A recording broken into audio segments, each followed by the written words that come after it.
মহা ধুমধামে চলছিল বিয়ের অনুষ্ঠান। এমন সময় হাজির দুই নারী, যাদের দাবি তারা দুজনই নতুন বরের পুরাতন স্ত্রী। আকস্মিক এমন ঘটনায় বন্ধ হয়ে যায় বিয়ে, শুরু হয় হুলস্থুল। পরিস্থিতি সামাল দিতে কিছুক্ষণের মধ্যেই চলে আসে পুলিশ।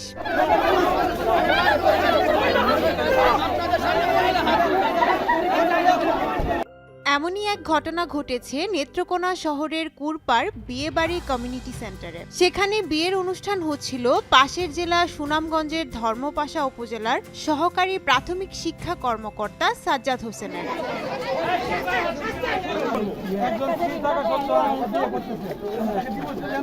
সে তো আমার আইনি স্ত্রী না, আপনি বুঝতেছেন না কেন?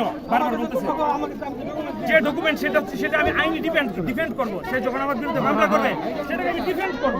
স্ত্রী দাবি করা দুই নারী জানিয়েছেন তাদের সাথেও বিয়ে হয়েছিল সাজ্জাদ হোসেনের।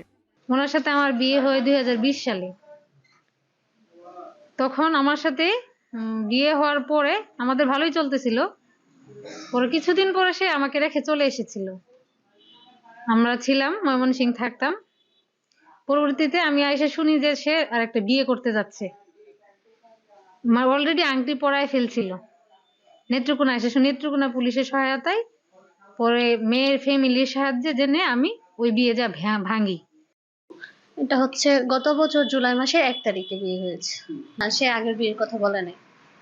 হচ্ছে আমি হঠাৎ করে গতকালকে না মানে 2-3 দিন হলো জানতে পারলাম যে সে মানে আমি তো আর আগে যে বিয়ে করছে সেটা তো জানতাম না।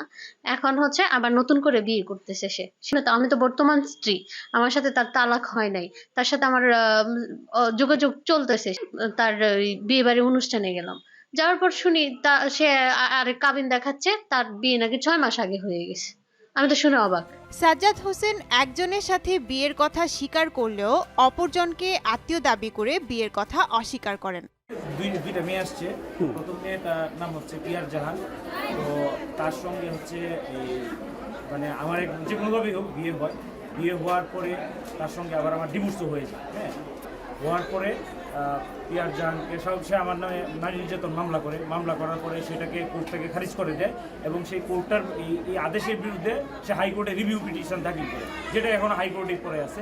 আজকে যে মেয়ে আসছে সে আমার রিলেটিভ, ঠিক আছে, বাট তার সাথে আমার কোনো বিয়ে শাদী হয় নাই। এই চলতি বছরের 14ই জুলাই আমাদের বিয়ে হয়। তো সেই বিয়ের পরে আজকে দীর্ঘদিন পরে হচ্ছে আমরা একটা রিসেপশনে আমাকে সামাজিকভাবে হেয় অপদস্থ করার জন্য তারা এখানে সমবেত হয়েছে।